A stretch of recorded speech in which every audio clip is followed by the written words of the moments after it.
title of my presentation is Quality of Healthcare in Canada, a systematic review of inappropriately used clinical practices. And of course, I'm already having difficulty. Okay, so first I want to start by acknowledging our team. We had quite a large team with representation from across the country, both researchers and knowledge you can see here on the screen, and information scientists, as well as several trainees and staff also listed here on the screen. And we were funded by CHR to undertake this research.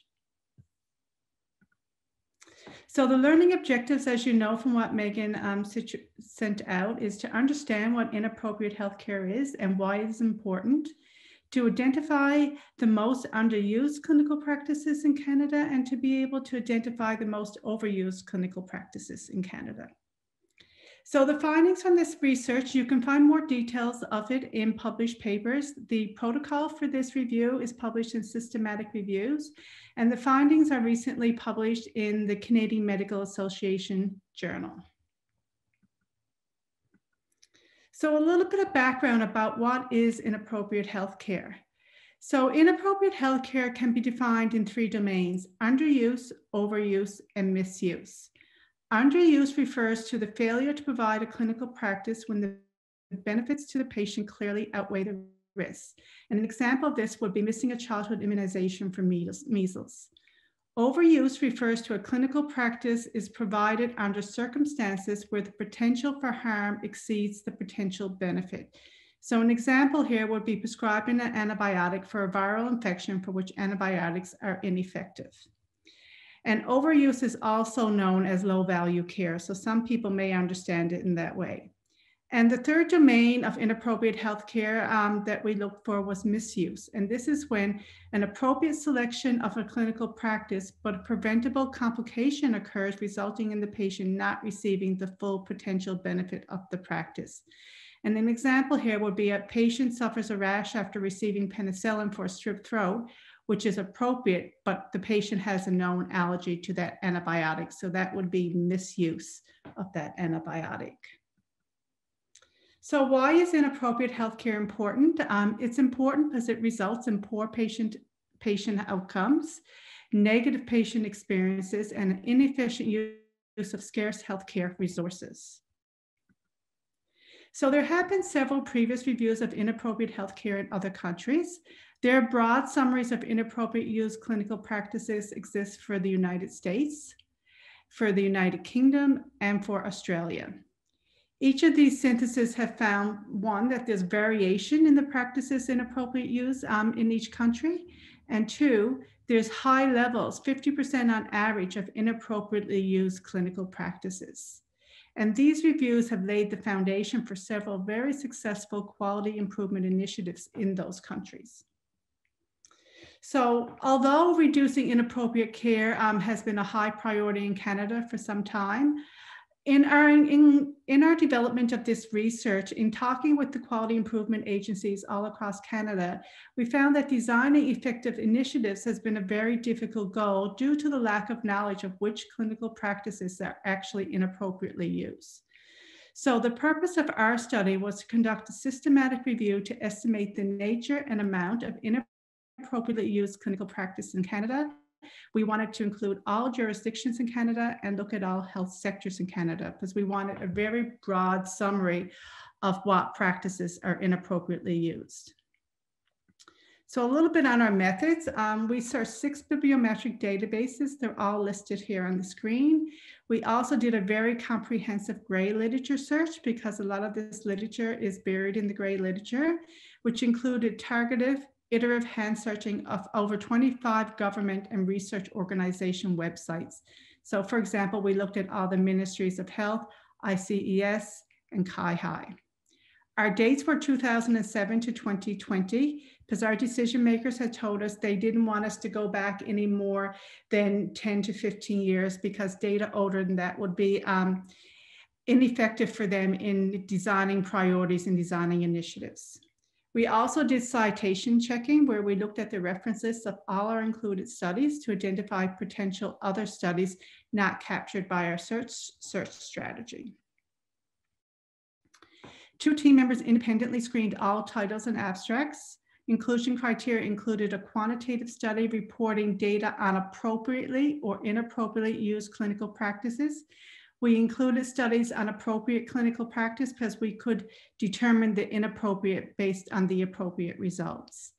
All practices undertaken by a healthcare provider in a Canadian healthcare setting, and studies that reported on large or diverse populations, such as an entire nation, one or several provinces, territories, or cities, or multiple centers. 2 team members then independently extracted the data from the studies. In studies reporting appropriate healthcare, we extrapolated inappropriate healthcare by subtracting the proportion of appropriate care from 100%. For longitudinal studies, we extracted the last reported time point. And for experimental studies, we extracted the baseline measurement or data of the control group because we were interested in normal care, not what happened after an intervention that may have changed again slightly thereafter. And 2 team members then independently assessed the methodological quality of all the studies using validated tools. So for our synthesis, meaning our grouping of the clinical practices, so we first grouped by kind of inappropriate use reported, so whether it was underuse, overuse, or misuse. Then within each of these kinds, we group practices as either a diagnostic or therapeutic. Diagnostic was defined as tests to identify with high accuracy the condition or disease in the patient, and thus to provide early and proper treatment.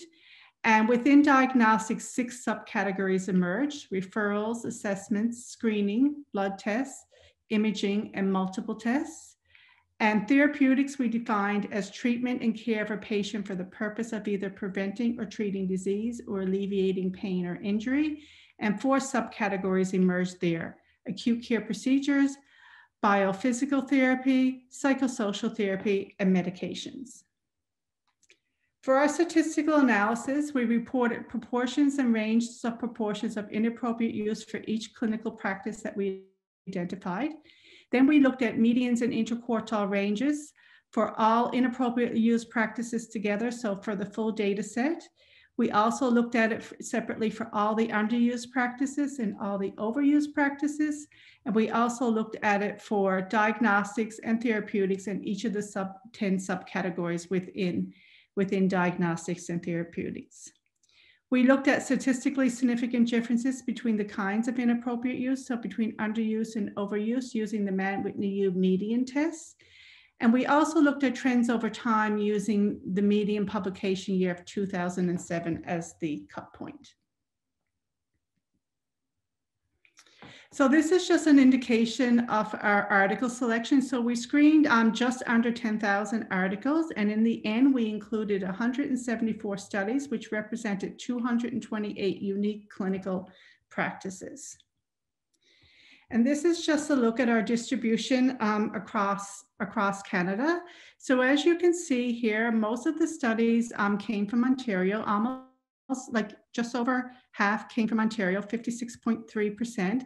That was followed then by Alberta with 34.5% and BC 15.5%. But all provinces and territories were represented in the published data, with the most of it coming from Ontario and Alberta and BC. This is a look of how it broke down by healthcare sector. So as you can see here, most of the studies reported on acute or specialty care, followed by primary care and rehabilitation. Fewer studies were reported in long-term care, home or community, public health, and some studies did not identify their setting. Here you can see the study designs. As expected, most of our studies, almost half, were cross-sectional in nature, and this was followed by cohort studies.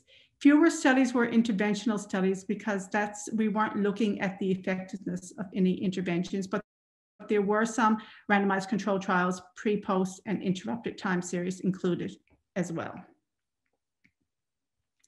Here you can see the frequency of our studies by sample size. So first I should start by saying our sample size was just under 30 million patients.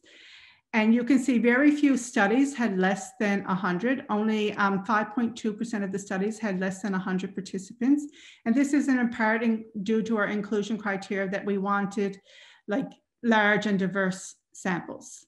Most of our samples were between 100 and 1 million in sample size, with just under 29 million patients represented in total. And this is looking by age group. So our age range was 1 day up to 108 years. As expected, the majority of our studies came from adults greater than 18 years of age. 66.7% came there. And children represented a much smaller proportion, 2.3% and 1.7% for infants, but that's just because that's what the data reported. We didn't in any way exclude based on age group. And this is just to give you an idea of the proportion of studies that looked at overuse and underuse. So approximately half of the studies looked at overuse and half of the studies looked at underuse. In the data, we did not locate any studies that looked at misuse, according to the definition that guided the review. And this is just looking at it in a little more detail. So as I said before, we had 228 unique practices across the 174 studies. Of those, 120 of those 228 practices were diagnostics, and 108 of those 228 practices fell under therapeutics. For the diagnostics, 65% of the practices were underused, 46.7% were overused. And of course, those numbers don't add up because several practices, depending on the study you looked at, could have been under or overused. And with therapeutics, it was a similar breakdown by underuse and overuse. We had 61.1% of the therapeutics were underused and 49.1% of the therapeutics were overused.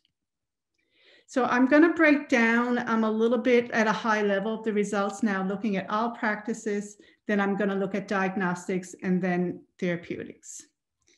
So here, if you want to look at overall inappropriate use, you can see for all practices, so there were 228 practices in total.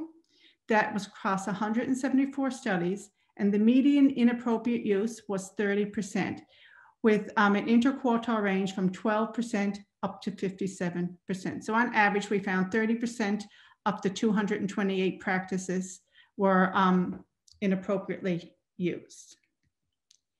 And this study is just breaking that 30% down by underuse and overuse. So what you can see here is that underuse was higher than overuse. So 43.9% was the average for underuse compared to 13.6% for overuse.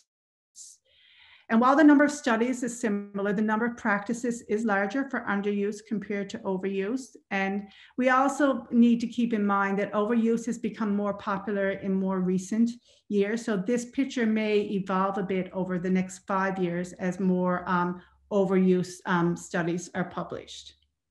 But in general, 44% of the inappropriate care was underused and 14% was overused.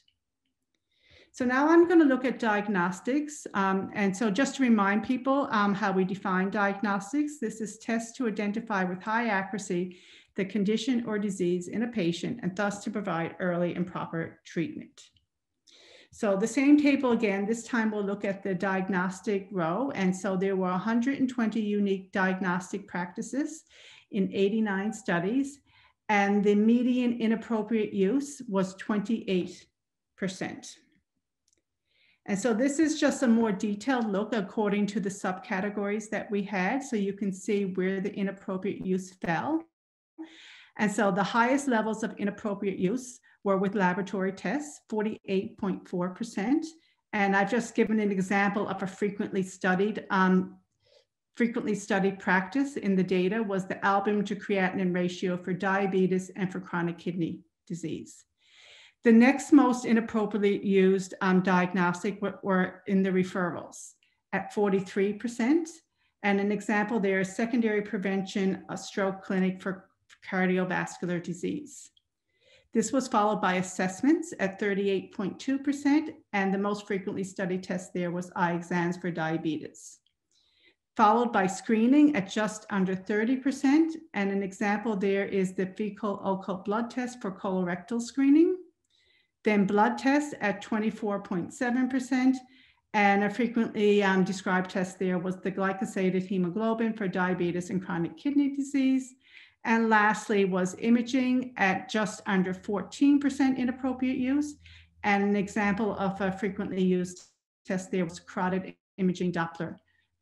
And the final category is called multiple diagnostics, but sometimes people would talk about a referral, an assessment, and a screening in one study. And so an example there was the thyroid stimulating hormone with a thyroid ultrasound. And there were fewer numbers of the multiple diagnostics, but they couldn't be broken apart because the result was taken as a whole. And so if you want to break down the inappropriate use of diagnostics by underuse and overuse, you can see here, again, underuse was higher at 35.2% was the median compared to overuse at 13.2%. Now to look at the diagnostics more specifically by underuse and then overuse. So this table here looks at the underused diagnostics by subcategory. And you can see the most underused diagnostics were in the screening category, with the median underuse being 68.3%. This was followed by laboratory tests with a median of 48.4%. Referrals were next at 45.7%, followed by assessment at 39%, blood tests at almost 28%, imaging at 21%, and the multiple diagnostics came in at 4%, but there was a fewer number of those. So screening was the highest underused diagnostics at almost 70%, which is quite high.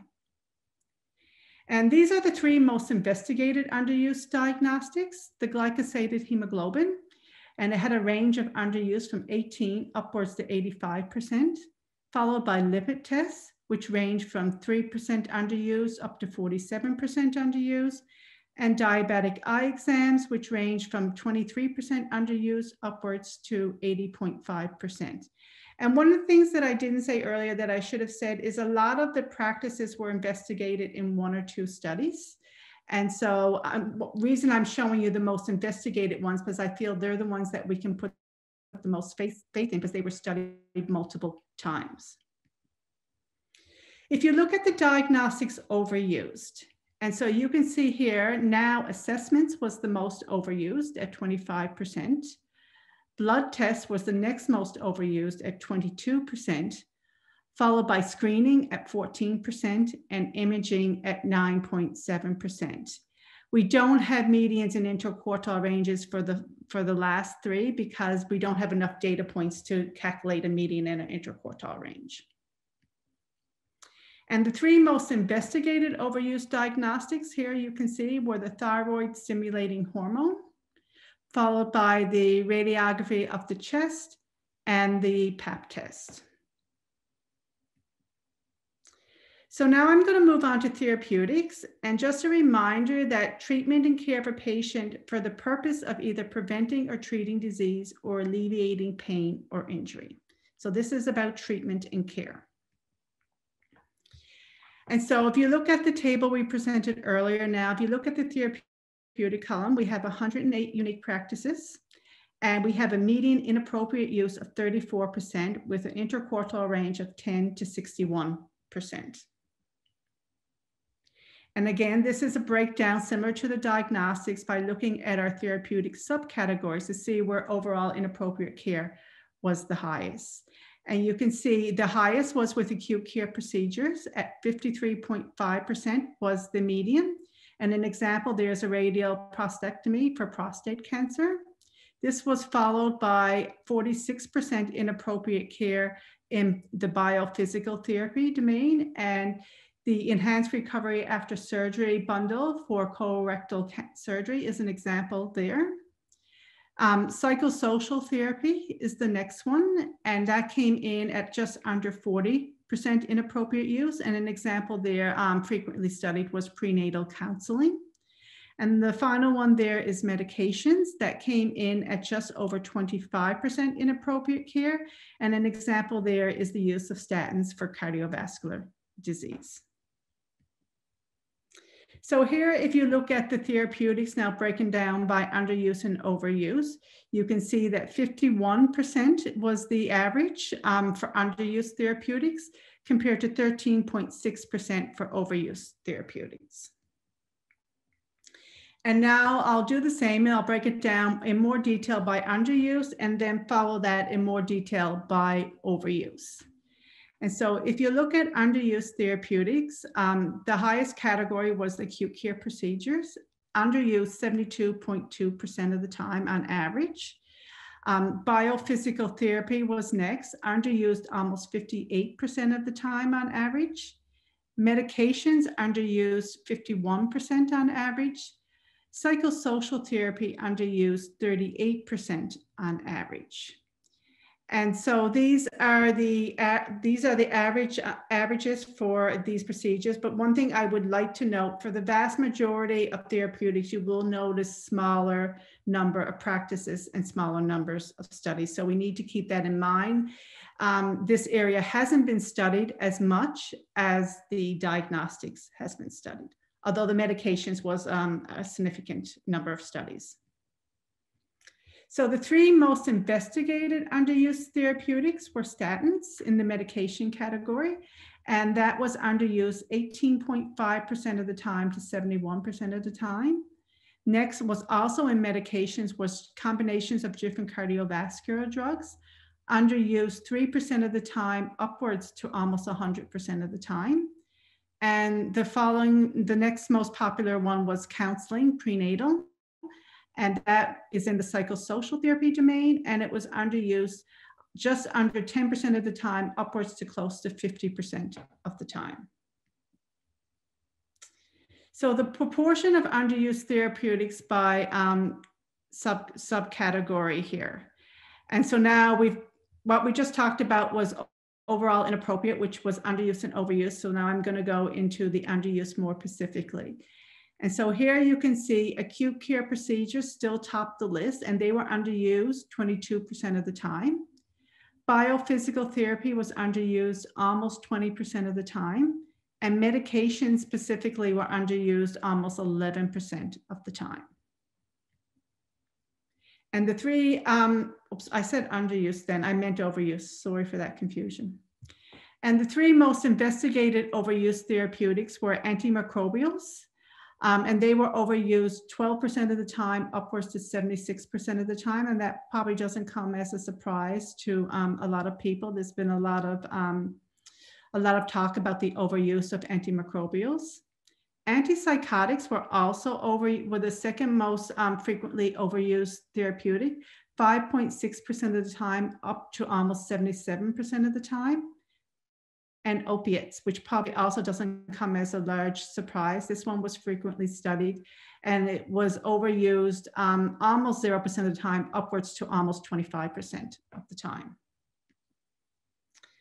So the next bit here looks at our trends over time. As I said, we use the median as the cut point, which was 2017. And so the first lot of studies look from 2009 to 2017, and the second studies look at a lower time frame, 2018 to 2019, but similar number of studies. So as you can see, in more recent years, we're getting a lot more publication on inappropriate care. And so if you look here, for the first 2009 to 2017, the average inappropriate use was 32.6%. And in the last 2 years, from 2018 to 2020, the average was 25.9%. So a bit lower, but still not a dramatic difference. The interquartile ranges were also similar, 18% upwards to almost 60%, and 5% up to 52%. And this slide here looks at diagnostics only. And so what you can see here is it's remained fairly stable, which is actually not a good thing. It means that there hasn't been a lot of improvement over the last 15 years in the inappropriate use of diagnostics. So from 2009 to 2017, the median was 28%, with a range from 17 to 50%, the interquartile range. And in 2018 to 2020, it was almost 27% versus 28%, with a range of 7% to 42%. This is where it gets a little bit more interesting, is with therapeutics.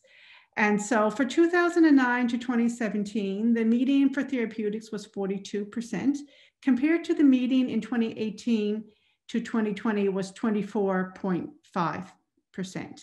And in looking at that in more detail, the largest part of that difference comes from medications. So medication overuse changed quite a bit. And I have the number written down, and I'm sorry, but I don't have it. I'm just going to get you that number. And so medications being overused changed from 38% to 5%. So that is what all the other categories remained very stable, but the difference was in overuse of medications. So we had a big decrease in overuse of medications. And a lot of that may be attributed to the work being done by choosing wisely. So a little bit on the interpretation here. So on average, what we found was 30% of care received in Canada that were assessed in the 174 included studies were inappropriate. As I said before, we found a larger amount of underuse compared to overuse.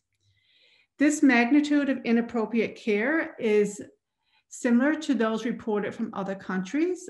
For example, the main review from 1998 in the US reports 45% of encounters to be inappropriate.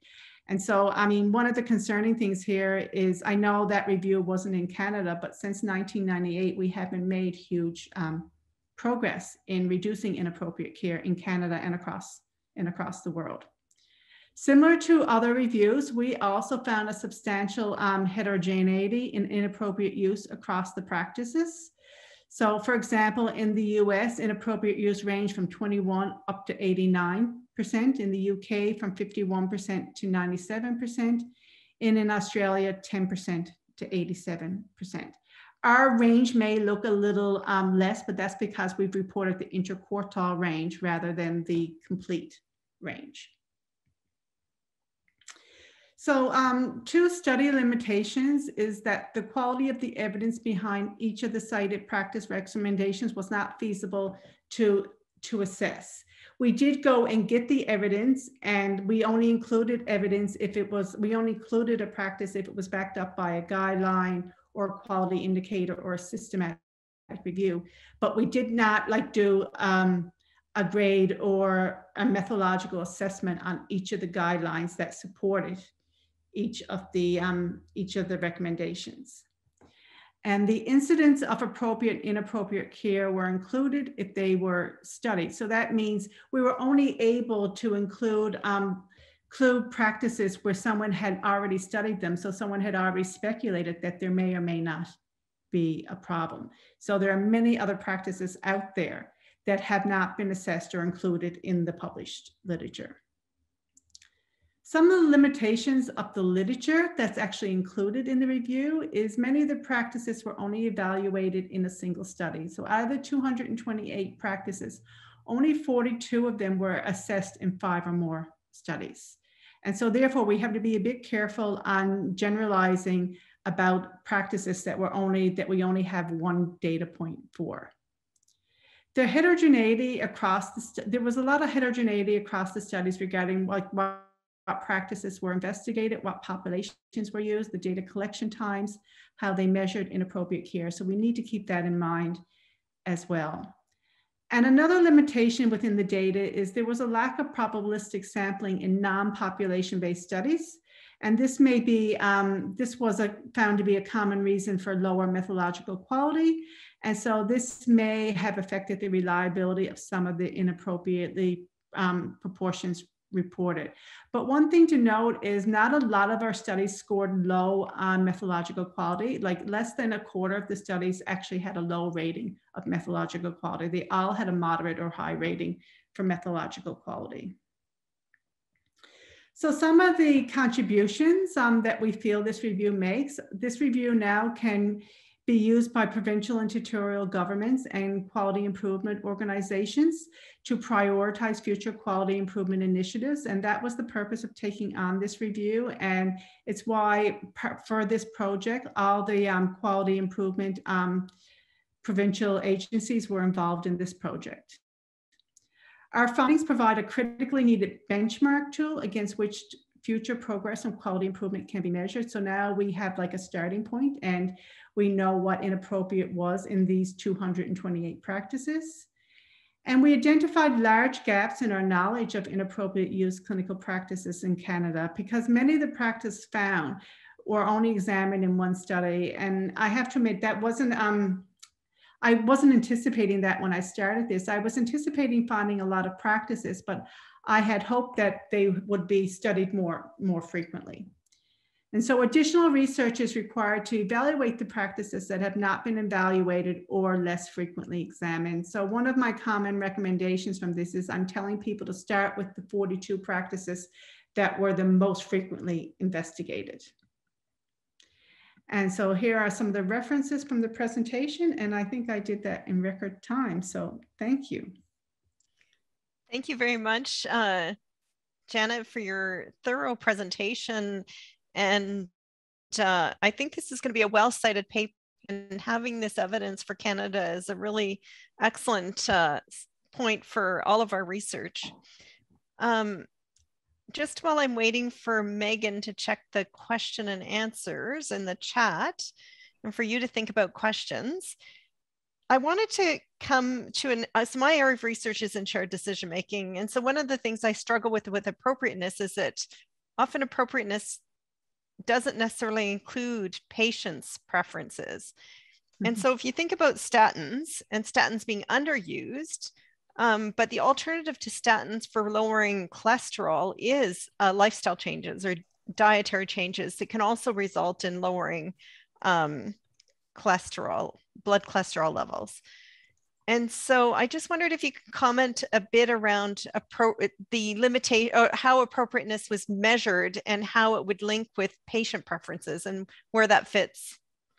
Yeah, so unfortunately, patient preferences didn't come into play in this review. So we defined appropriate as either being in accordance with the guideline or not being in accordance with the guideline. And so if you were in accordance with the guideline, then it was appropriate care. If you were not in accordance with the guideline, it wasn't appropriate care. So one of the limitations here is there may very well be very valid reasons why the practice was overused or underused, and patient preferences may be one of the big reasons. So maybe someone was supposed to get a screening test done, and that's what the guideline says, but maybe they had a very valid reason for not getting it done. So it's very important to remember that this is not like a criticism on clinicians that like you're not providing this care. There may very well be valid reasons, and we didn't look for reasons, and most of the articles were just about concordance with guidelines. So that is an important next area. It would be nice to know, like take these at least these 42 practices that were very well cited and try to find reasons why they were or were not used. And I would suspect that patient preferences is going to be a huge reason why they were or were not used. But the literature didn't take that in accordance. So our determination of inappropriate care was simply care that was not in accordance with a published guideline. As it was reported in the individual study, or Yeah. Did you take it from the study and look at what the guidelines were saying at that time? Yeah, we did do that. So we got the guidelines that were cited, and then we looked at the guideline, and the study had to match the guideline at that particular point in time to say whether it was in accordance, but it didn't take anything else into consideration. It was very, for lack of a better word, it was very black and white, I guess, like either you followed the guideline or you didn't. I have a question in the chat from Julie Lefebvre, and she is asking, have you been able to study differences between age groups? Would you think rates could be higher for the elders maybe? rates, higher rates of inappropriate use for the older adult? We wanted to do that, but the groups were too uneven and too small. And a lot of the groups, for example, in the adult category, they had a large range of people, like they could be from 18 to 70 years old. And we tried to look at trying to make cuts, but the data didn't provide those cuts. So we weren't able to look at it in that way. And because most of the studies all fell within the adult range group, but the studies didn't just look at elderly people or people less than 40 type of thing. So that's something we want to do. And we're considering trying to take a re-dive into that now by doing an equity assessment on all the articles as well. And we're hoping to get more of a dive into the age. But unfortunately, the studies just weren't reported in that way. Catherine Sibley, I'm going to hand it over to you to open your mic and ask a question or make a comment. Hi, thank you, and congratulations on a very large review being completed. And I can imagine the number of steps taken just to establish eligibility and what you would include from there.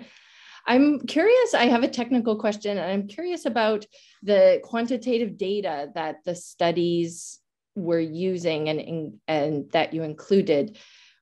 What was the type of data that they had to engage in? And did you have any criteria around, like, is it all administrative data or were there any criteria around what of their data needed to be eligible to be included? So the main criteria on the eligibility around the data was the time point. So not exactly the publication date, but like often, like, you know, we extended our publication back a few years because we had a certain time point. So the data had to be like from 2007 onwards. And so a lot of the data did come from administrative.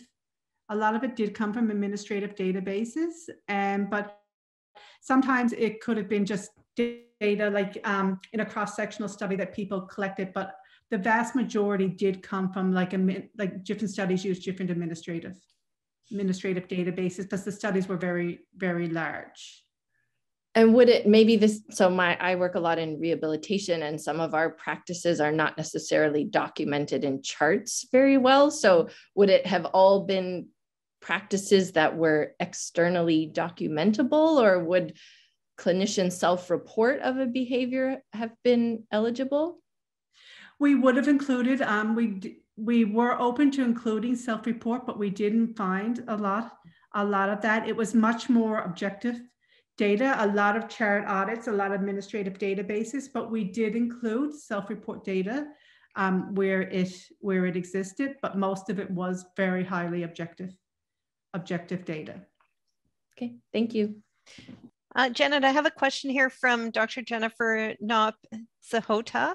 She's asking, did you look at other groups' differences like community versus long-term care, or gender differences, sex and gender differences? So we didn't look at sex and gender differences as of yet, but like I said, we are going back now to do an equity assessment type of thing to see what we can find with respect to sex and gender differences. We did extract sex and gender, and we had pretty much an equal split between male and female. Very little report on gender, so I'm going to say it's going to be a sex analysis. And with was it age group? The other was long-term care or community. Is this mostly hospital-based outcomes? It is largely hospital-based. 70% of the studies were hospital-based, and we wanted to do an assessment by looking across the sectors and that was the initial intention. But unfortunately, the breakdown of studies, there wasn't enough to do a comparison. We can't like compare like 70% of the 174 studies to like 10% of the 174 studies. So that's why we reported it descriptively. And in our paper, in the appendix file, you can see all the data for each sector. So you can actually see the long-term care data. You can actually see the acute care data. But for this first overview, we did a broad overview and we grouped the data together. I'm just opening it up for anyone else who has questions or want to raise their hand and ask Janet directly.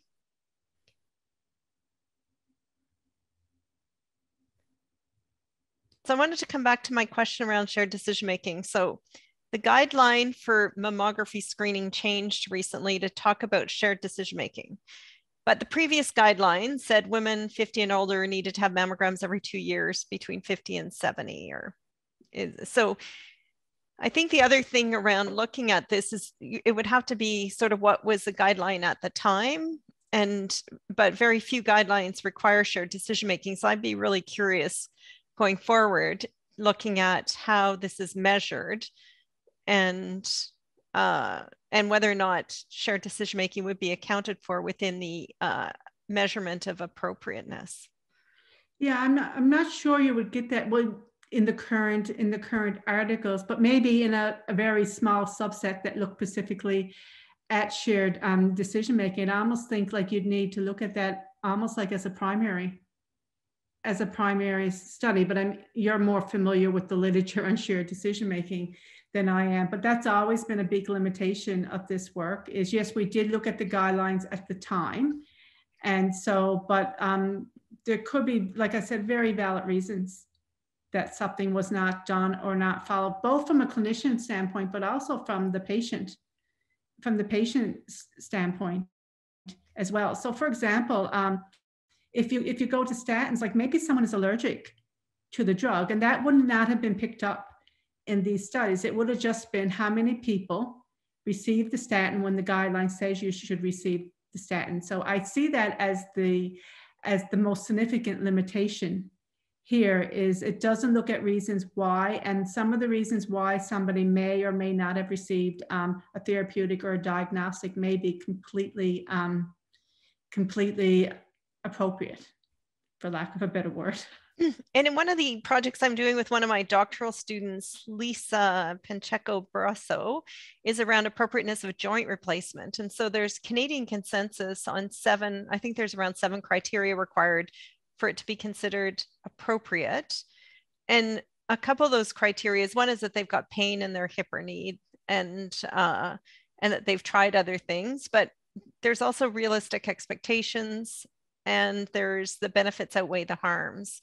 It has been discussed between the patient and the clinician. And so I also think there's quite a bit of variability in understanding of the concept of appropriateness. And so I know it sounds like in this study, it was quite more black and white. As you said, it's either appropriate or it's not, as opposed to, and probably a more simple version of, did it meet the guideline? Yes, no. As opposed to that variability of, it's much harder to measure appropriateness when it's a multi-composite type criteria that need to be measured to determine appropriateness.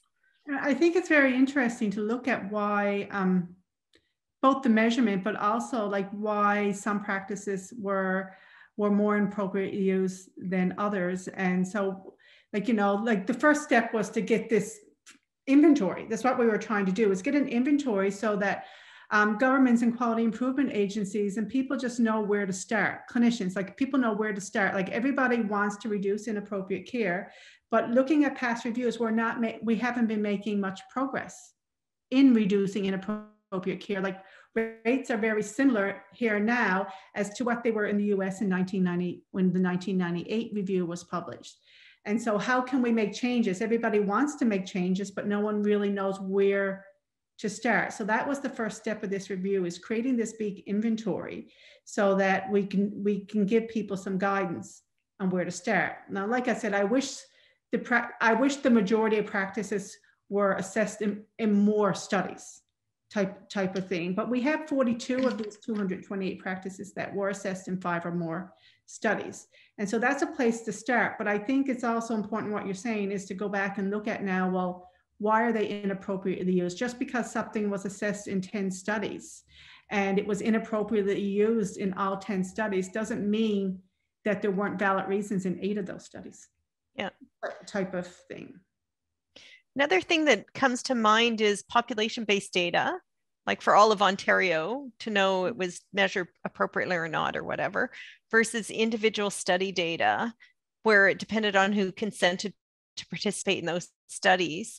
And also around, anyway, I just wondered if you can comment on that in terms of, because you did use some baseline of RCTs, which would have been a smaller proportion of who consented.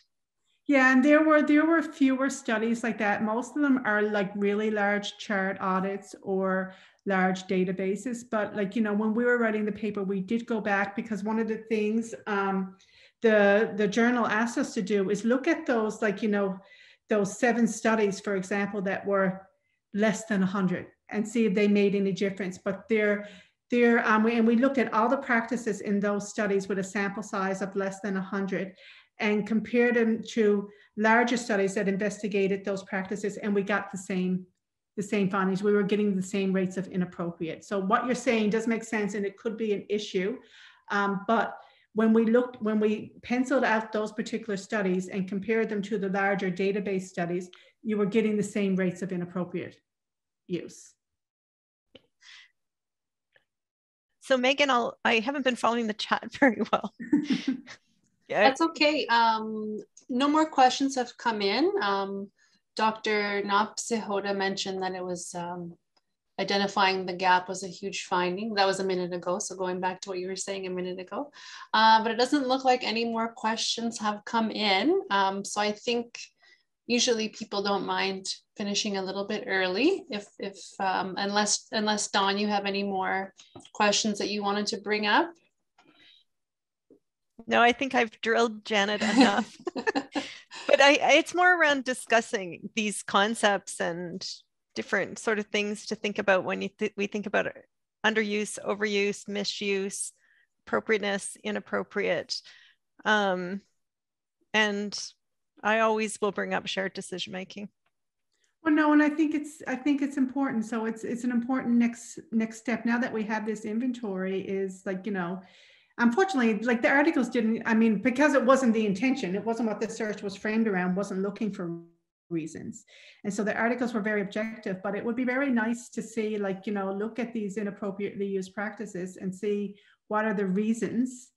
And we won't be able to get the reasons for those particular studies, but in general, what are the reasons why sometimes these practices are inappropriately used? Because it's hard to really quantify them as the most inappropriately used practice if there's valid reasons why, you know, some of these may be inappropriately used. Like, I mean, I can't come up at the top of my head. Like, so one of the, like, some of the most frequently studied ones were around diabetes, like not getting the diabetic retinopathy exam, not getting your hemoglobin A1C checked when you should. And I can't come up with a lot of valid reasons why that shouldn't happen with a diabetic patient, but there likely are very, very, very valid reasons out there. And I'd be curious as to, is there patient costs associated with the diabetic retinopathy,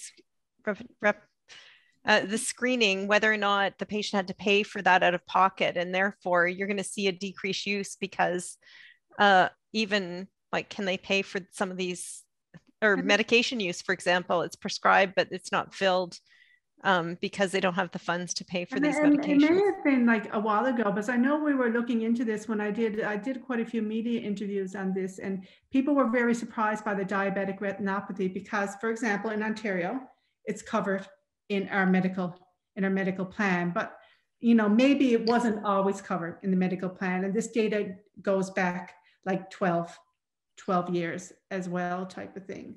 And so, but it would be interesting to see what some of the reasons are. And this type of discussion helps me in deciding what the next steps.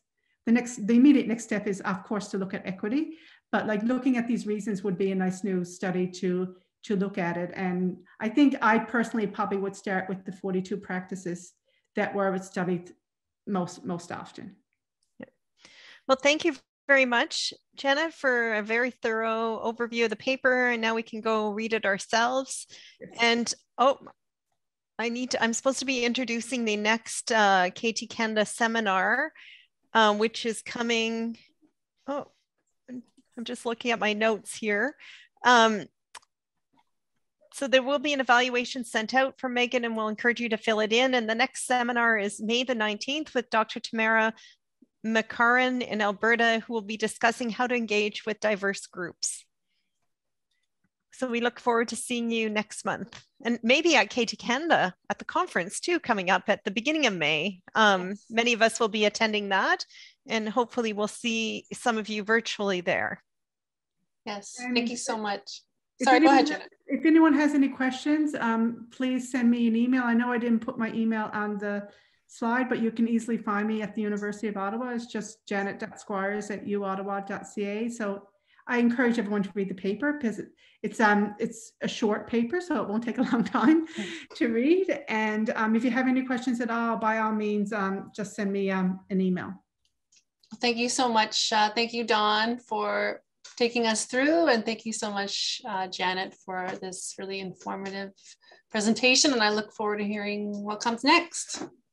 Sounds good. Thanks, everyone. Take care. Bye-bye.